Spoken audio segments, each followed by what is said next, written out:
Hello, everyone. Welcome back to the channel. Today, we're going to talk about a major turning point in the war between Ukraine and Russia, focusing on how Ukraine is using Western-supplied missiles to destroy Russia's so-called land bridge. This corridor has been vital for Russia's logistics and troop movements, connecting its forces from the mainland through occupied southern Ukraine and into Crimea.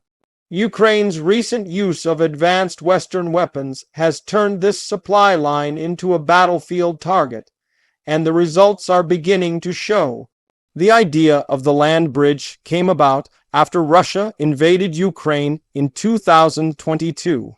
Once Russia captured parts of southeastern Ukraine, it created a direct route from its territory through cities like Mariupol and Melitopol into Crimea. This route became essential for moving weapons, ammunition, fuel, and reinforcements. For Ukraine, breaking that bridge has always been a top goal, because without it, Russia's ability to sustain its forces in the south weakens dramatically. For a long time, Ukraine struggled to hit deep into occupied territory because it lacked the range.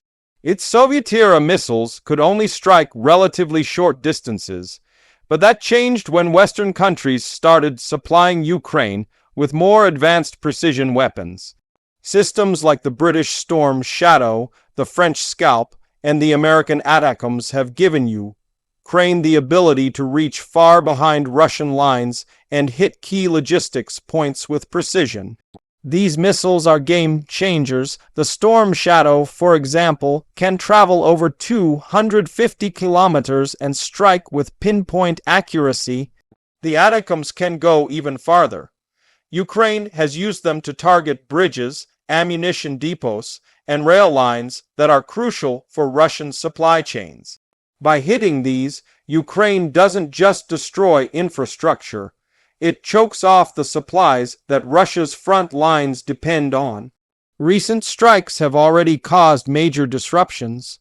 Several bridges along critical transport routes have been destroyed or heavily damaged.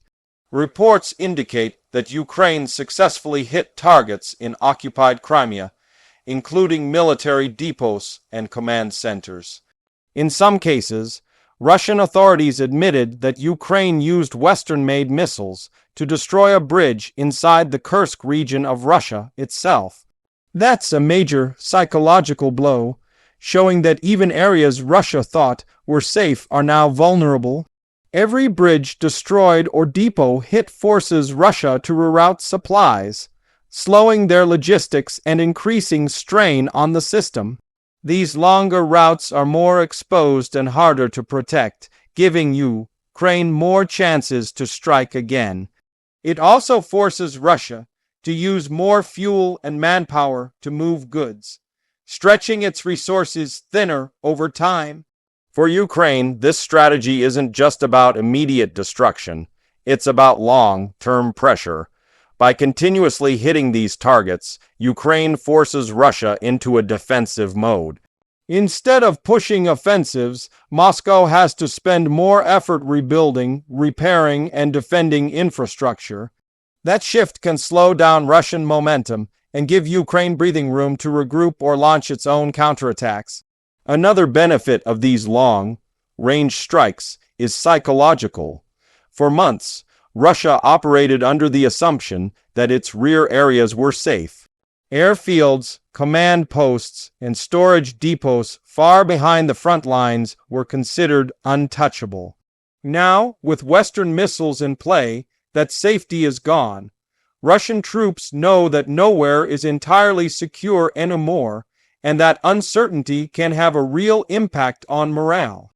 But there are challenges too. Ukraine's stockpile of long-range missiles is limited. These weapons are expensive and in short supply, so Ukraine must carefully choose its targets. Every missile has to count. Western countries also impose conditions on how their weapons are used.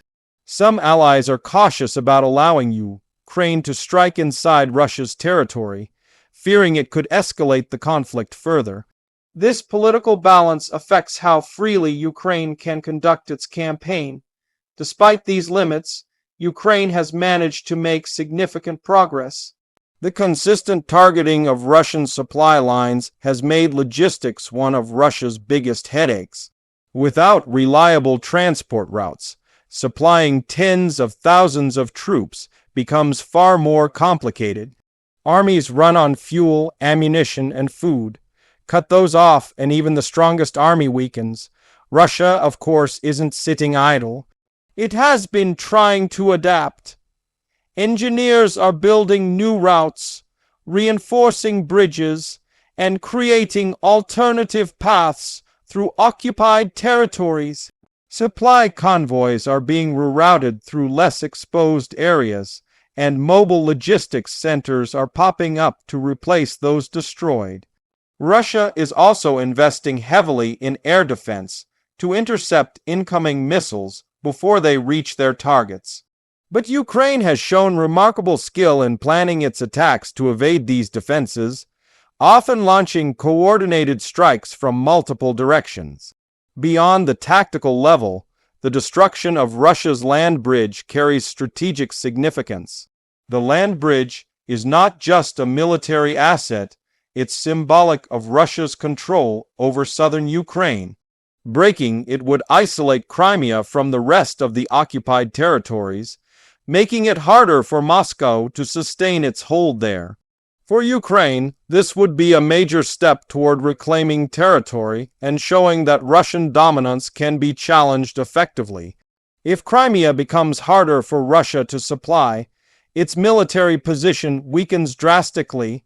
Naval operations out of Sevastopol would be under pressure, and Russian forces stationed there could find themselves short of critical supplies. This is why the fight over the land bridge is more than just about bridges. It's about cutting the artery that feeds Russia's military machine in the south. There's also an important diplomatic side to this story. Ukraine's ability to strike deep into Russian-held areas sends a clear message to its allies. Western aid works. The effectiveness of Western missiles reinforces the case for continued and expanded military support. It also pressures countries that have been hesitant to provide longer-range systems to reconsider. Each successful strike becomes proof that these weapons can shift the balance of the war. At the same time, it pushes the debate in Western capitals about escalation risks. Some leaders worry that allowing Ukraine to strike targets on Russian soil might provoke a dangerous response from Moscow. Others argue that these fears are overblown and that limiting Ukraine only helps Russia. So far, the strategy has leaned toward cautious expansion, gradually increasing Ukraine's strike range while monitoring Russia's reactions. The use of Western missiles also highlights how warfare itself is changing. Precision, intelligence, and coordination matter more than sheer numbers. Ukraine's ability to combine satellite data, intelligence from allies, and long-range weapons allows it to hit where it hurts the most. Instead of massing troops for risky frontal assaults, Ukraine is using precision strikes to erode Russia's strength from the rear. This is modern warfare in action, smart, efficient, and deadly. Still, this campaign comes with risks. Every strike that crosses into Russian territory invites retaliation. Russia has already intensified its missile and drone attacks on Ukrainian cities in response to some of these operations. The humanitarian toll continues to rise, and civilian infrastructure often gets caught in the crossfire. Ukraine walks a fine line between military necessity and escalation danger, but many Ukrainians see these strikes as essential for survival. They believe the only way to end the war is to hit Russia where it hurts most: its logistics, its command centers, and its ability to resupply troops. Every destroyed bridge or depot is a step closer to forcing Russia to rethink its strategy. In the bigger picture, Ukraine's missile campaign is reshaping the battlefield.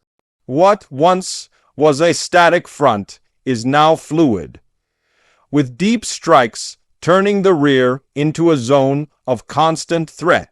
Russia's sense of security in occupied areas is gone. The land bridge that once symbolized control is now a vulnerability. If this trend continues, we might see a turning point in the war's dynamics. The more Ukraine disrupts Russian logistics, the harder it becomes for Moscow to sustain long-term operations. Eventually, that could lead to weakened morale, slower offensives, and potential withdrawals from overstretched regions. For Western allies, the success of this strategy also brings responsibilities. They must ensure consistent supplies of advanced missiles, spare parts, and training for Ukrainian crews. A few strikes alone won't change the course of the war. Sustained pressure will. It's a long game, one that depends as much on political will as on military skill.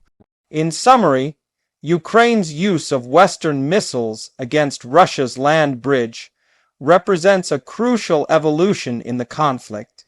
It's not just about destroying physical infrastructure. It's about dismantling Russia's ability to wage war effectively. Each strike sends a signal that Ukraine can and will reach anywhere necessary to defend itself. The campaign shows the power of modern precision warfare and the importance of Allied support. It also underscores how logistics, often the unseen part of warfare, can decide outcomes more than any single battle.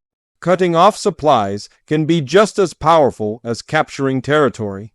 As this story continues to unfold, one thing is clear. The land bridge that once gave Russia a strategic advantage is now becoming a strategic liability. Ukraine's resilience, combined with Western technology, has turned the tables in a way few anticipated at the start of the war. Thank you for watching. If you found this explanation helpful, make sure to like, share, and subscribe for more updates. The situation is evolving rapidly, and we'll continue to cover how these strikes are changing the balance on the ground. Stay tuned and see you in the next video.